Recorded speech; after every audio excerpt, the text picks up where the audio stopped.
Thank you, respected council members and conference attendees. As I stand before you today seeking a call for action, girls as young as 3 years old are working in brothels, enslaved by the booming sex trafficking and sex tourism industry in Cambodia. Human trafficking is a $32 billion global industry that uses deception, abduction, threat, and violence to control persons for the purpose of exploitation. There are approximately 29 million victims globally. 80% are female, 50% are children, and the majority are working in the sex industry. In Cambodia, there are an estimated 55,000 females working in prostitution, with 1/3 under the age of 18. The Cambodian government is not complying with necessary measures to combat human trafficking. Of the 55,000 prostitutes in Cambodia, only 10 offenders were prosecuted in 2014. Human trafficking is the worst violation against our rights of human beings. I would like to share a story of Shrey Pav Chan. After the death of her father, her family became very poor and was forced to live in a shack. At the age of 7, Shrey Pav was sold to a female sex broker by her mother, who was told she would be working as a housekeeper. A couple of days later, she would arrive in Phnom Penh, Cambodia. She would immediately have her vagina sewn tight and begin her new life as a child prostitute. For years, she worked in brothels and was sold to as many as 20 men a day. If she did not meet her quota, refused to work, or attempted to escape, the owners would torture her. They would force her to drink their urine, electrocute her, beat her, rape her, insert hot chili peppers in her vagina, and allow poisonous insects to bite her. By the age of 10, after being forced to have sex with hundreds of men, she was able to escape. Now Shrey Pav is telling her story to raise awareness and help heal other survivors. Let's stop and think about that for a second. Can you picture in your mind a 7-year-old girl?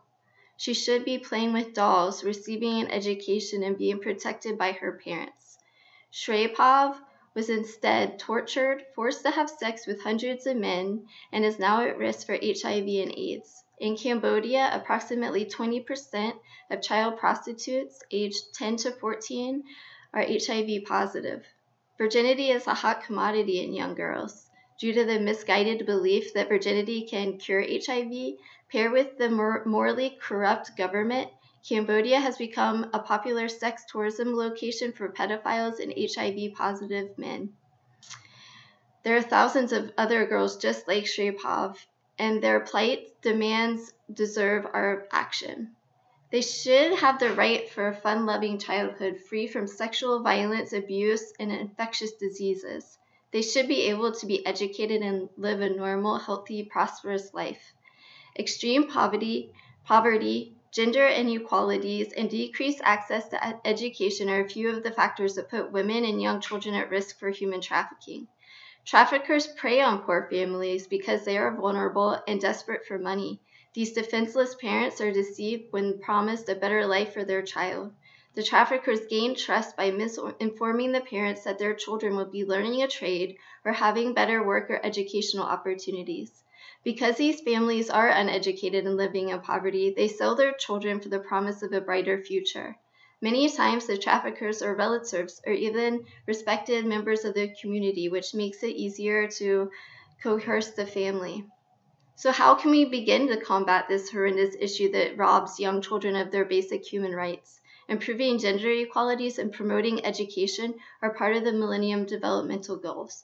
This must be a global priority. In 2012, 58 million children were not in primary school, and 126 million youth were illiterate. Women comprise 2/3 of the illiterate population globally. Without the structure of school, those 58 million children are already at an increased risk of being trafficked.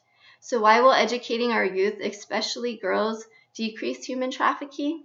Girls are at higher risk than boys from being removed from school. Their families often cannot afford fees for all of their children to attend school, and they need their daughter home to help with housework or care for sick relatives. Families usually invest more in sons because they believe that boys are more valuable to the family. Once girls are at home, they are more vulnerable to trafficking, abuse, malnutrition, and infectious diseases. Schools offer safe environment, clean bathroom facilities, food, and supervision. Educated girls are healthier, marry later, have fewer children, and earn higher wages. This creates productivity not only for the family, but for the community as well. Human trafficking is largely influenced by economics. If families were better educated and able to earn higher wages, they would be less likely to sell their children to traffickers. Education is power, and with it comes the opportunity to promote health and wellness onto the next generation. We need to take a stand against sex trafficking. Our children deserve freedom. They deserve the right to receive an education, to be free from rape, torture, and HIV. They deserve to live a healthy, prosperous life so that they can not only improve the economic state of their own families and community, but also create a better life for the next generation. It is our global responsibility to protect our children. As Melinda Gates said so eloquently, when you see a mother and her children suffering in another part of the world, don't look away, look right at them. Let them break your heart, and then let your empathy and your talents help make difference in the lives of others. Thank you very much.